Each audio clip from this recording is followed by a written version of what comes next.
آتی ہے کہ طالبان کی طرف سے بہت ڈائریکٹلی دھمکی دی گئی ان ممالک کو کہ اگر کسی بھی طریقے سے امریکہ کے کو ملٹری بیسز بنانے دی گئی تو اس کا بہت سخت ری ایکشن آئے گا. لیکن جانے کے بعد کیا ہوگا حال؟ یہ جو ہے نہ صرف انسرٹن ہے، میرے خیال میں تو انسرٹن بھی نہیں ہے، اب تو طے ہے کہ کشیدگی جو ہے وہ بڑھے گی، اٹیک بھی بڑھے، کشیدگی بھی بڑھے گی. کوئی آپ کو براؤنی پوائنٹ نہیں ملے گا، صرف آپ کو گالیاں پڑیں گی، صرف آپ کو جوتے پڑیں گے. میری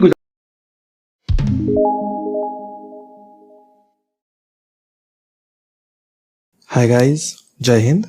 آج کی ویڈیو میں آپ دیکھیں گے کہ پاکستان میں امریکہ کے ملٹری بیسز کا مدعا چھایا ہوا ہے اور پاکستان بڑے ہاتھ پر مار رہا ہے لیکن اس سے نکل نہیں پا رہا ہے.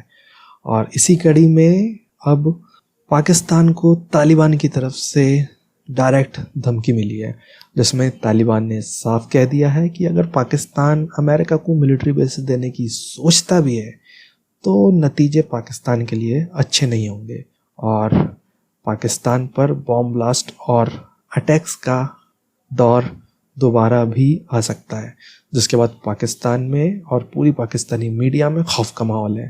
تو چلیے آج کی ویڈیو میں دیکھتے ہیں پاکستانی میڈیا کا ری ایکشن اسی ٹاپک پہ. چلیے شروع کرتے ہیں.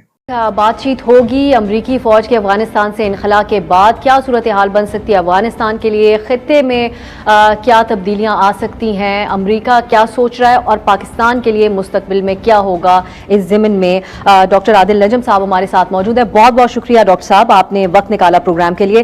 ایک بنیادی سی بات تو یہی پہلی ذہن میں آتی ہے کہ کیا افغان حکومت اس وقت اس حد تک صلاحیت رکھتی ہے کہ وہ مکمل طور پہ حالات کو قابو میں رکھ سکتی ہے امریکی فوج کے بغیر؟ آپ کیسے دیکھتے ہیں اس سارے معاملے کو؟ پیش ہے وہ یہی ہے، اس سارے مسئلے میں کوئی اچھی پارٹی نہیں ہے. امریکہ جو ہے وہ کہتا ہے جناب ہم تو جا رہے ہیں، اب جو مرضی ہو جائے، ٹوٹے چھوٹے اب جو بھی ہے میں جا. لیکن جانے کے بعد کیا ہوگا حال؟ یہ جو ہے نہ صرف انسرٹن ہے، میرے خیال میں تو انسرٹن بھی نہیں ہے، اب تو طے ہے کہ کشیدگی جو ہے وہ بڑھے گی، اٹیک بھی بڑھے، کشیدگی بھی بڑھے گی، جو پاور سٹرگل ہے وہ بھی بڑھے گا، تشدد بھی بڑھے گا. اور جب یہ ساری چیزیں افغانستان میں بڑھے گی تو اس کا ملبہ جو ہے وہ پاکستان میں آئے گا. ان سم ویز میرے خیال میں پاکستان کو صرف کوشش یہ کرنی چاہیے کہ اس سے جتنا دور رہ سکے وہ رہے. لیکن ہم دور رہ بھی نہیں سکتے کیونکہ افغانستان میں جب کوئی چھینک مارتا ہے تو پاکستان میں زکام ہو جاتا ہے کیونکہ ہمارا بارڈر اتنا قریب ہے. سو یہ خطے کے لیے بھی اور افغانستان کے لیے بھی بہت تشویش دہ بات اس لیے ہے کہ what we are seeing is not a negotiation, what we are seeing is a power struggle. جی، اور اسی صورتحال میں جب یہ سوال ڈاکٹر صاحب سامنے آیا کہ پاکستان یا جو افغانستان کے ہمسایہ ممالک ہیں کیا وہ ملٹری بیسز دیں گے موقع امریکہ کو، تو اس کے اوپر صاف انکار سامنے آیا. پاکستان میں شاہ محمود قریشی صاحب نے بھی واضح کر دیا اور دیگر ممالک کی طرف سے بھی، اور اس کی ایک خاص وجہ ہمیں یہ بھی نظر آتی ہے کہ طالبان کی طرف سے بہت ڈائریکٹلی دھمکی دی گئی ان ممالک کو کہ اگر کسی بھی طریقے سے امریکہ کے کو ملٹری بیسز بنانے دی گئی تو اس کا بہت سخت ری ایکشن آئے گا. تو اس سب کے باوجود اگر امریکی ملٹری بیسز آس پاس کے ملکوں میں نہیں ہوتی تو آپ پھر سمجھتے ہیں کہ اس کے بغیر گزارا ہو سکتا ہے یا امن رہ سکتا ہے افغانستان کے اندر؟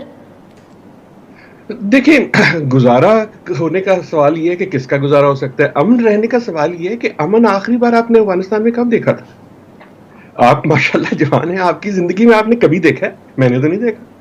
سو یہ کہنا کہ جی امن رہ سکتا ہے تو یہ سپوز کرنا ہے نا کہ جی سب بھلا چنگا ہے، اس کو ہم نے ویسے مینٹین کرنا ہے. جہاں تک سوال ہے بیس کا، مجھے تو بیس کی تک نہیں سمجھ آتی. اور دیکھیں طالبان دھمکی دے یا نہ دے، اگر نہ بھی دیتے تو پھر ٹھیک تھا، تب بھی بیس بالکل ٹھیک نہیں تھا. اور سوال یہ ہے کہ امریکہ کو بیس چاہیے کیوں ہے؟ اگر وہ جا رہے ہیں تو جائیں یار، اور اگر وہ رہنا چاہتے ہیں تو پھر ابھی افغانستان میں موجود ہے، وہاں بیس بنا لیں.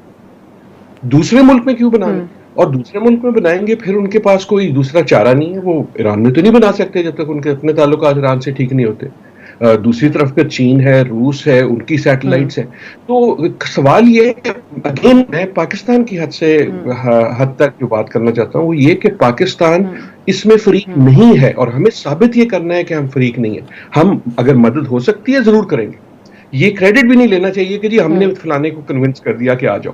اس میں کوئی آپ کو براؤنی پوائنٹ نہیں ملے گا. صرف آپ کو گالیاں پڑیں گی, صرف آپ کو جوتے پڑیں گے. میری گزارش جو ہے وہ مسلسل یہ ہے کہ دیکھیں افغانستان میں حالات ہوں گے خراب. جب حالات ہوں گے خراب تو دنیا کو اور خصوصاً امریکنوں کو ضرورت ہوگی کسی کی کہ جس کو وہ کہہ سکیں یہ اس کا قصور ہے, میرا قصور نہیں ہے, ان کا قصور ہے. اور پاکستان جو ہے وہ اپنی پشت پہ جو ٹارگٹ کا نشان لیے پھر رہا ہے, وہ انگلی جب اٹھے گی وہ ہماری طرف اٹھے گی. تو میرے خیال میں اس وقت پاکستان کی کوشش یہ ہونی چاہیے کہ دیکھو ہمارا ہمسایہ ہے, ہماری امید یہ ہے کہ ہمسائے میں امن رہے, افغانستان کا مسئلہ خود حل کرے.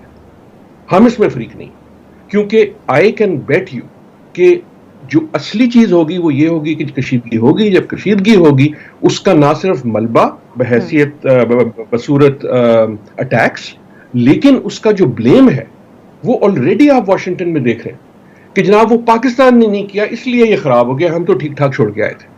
کوئی ٹھیک ٹھاک نہیں چھوڑ کے آیا تھا. اس لیے پاکستان کو میرے خیال میں بہت محتاط رہنا چاہیے کہ we are for peace but we are not a party to this problem.